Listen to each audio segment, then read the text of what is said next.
Hello hello.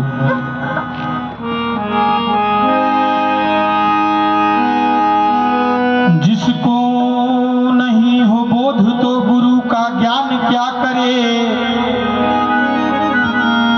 निज रूप को जाना नहीं तो पुराण क्या करे। घट घट में ब्रह्म ज्योत का प्रकाश हो रहा, मिटाना द्वेष भाव तो फिर ध्यान क्या धरे। की रचना प्रभु की देख के ज्ञानी बड़े बड़े, पावे न कोई पार तो ये नादान क्या करे। करके दया दयाल ने मानुष जन्म दिया, बंदा न करे बंदगी तो ये भगवान क्या करे। वादा कुछ और प्रभु से ही धोखा, प्रभु से ही गद्दारी। कि हाथ धोके बोला दिल पे ईमानदारी हो,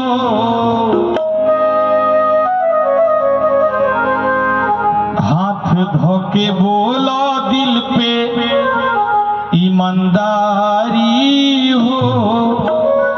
काहे प्रभु जी से करेला गद्दारी हो, काहे प्रभु जी से करेला गद्दारी हो।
जो हम इस दुनिया को देख रहे हैं, लेकिन आज उसी परमात्मा को हम भूल जाते हैं।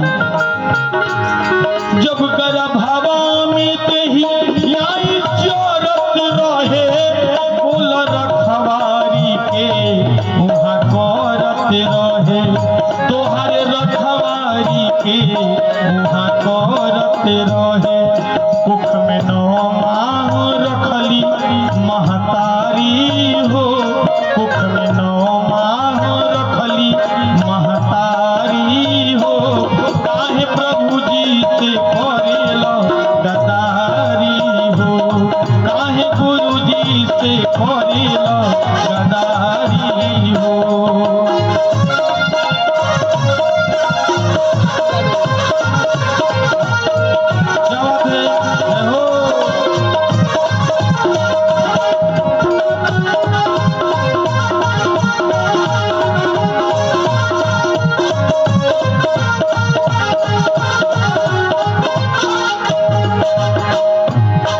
जब अखिया गर्भवा में बंद रहे, तब ले श्वास में नाम रूपी धन रहे, तब ले श्वास में नाम रूपी धन रहे।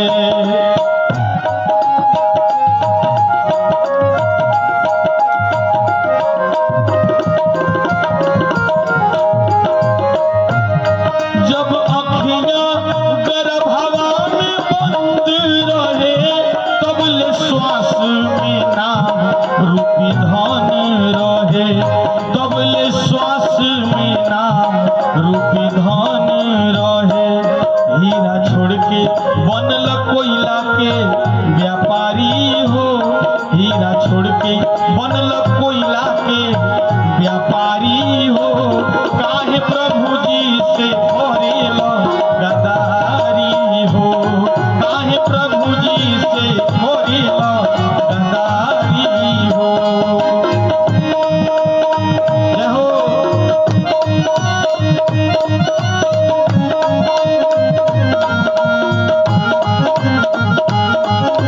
क्या बात है?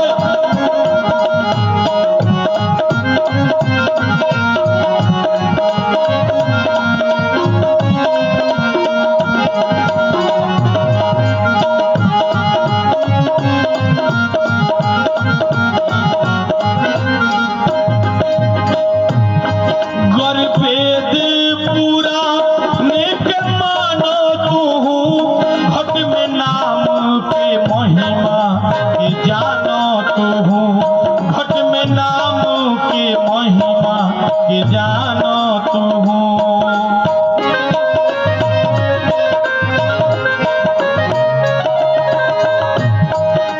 वेद पूरा नेक मानो तू, घट में नाम के महिमा के जाना तू, घट में राम के महिमा के जाना तू। सतगुरु बिना केहू नाही तारी हो, सतगुरु बिना केहू ना उबारी हो। काहे प्रभु जी से करेला गदारी हो, काहे प्रभु जी से करेला गदारी हो। राम भजन में बाटे, प्रभु के भजन में बाटे, ऐसन मिठाई इहे कामे आई, हो इहे कामे आई। कि जब अंत निया राई इहे कामे आई, कि जब अंत निया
इहे कामे आई कि जब अंत नियत राई इहे कामे आई कि जब अंत नियत राई इहे कामे आई कि जब अंत नियत राई इहे कामे आई हो जब अंत नियत राई इहे कामे आई।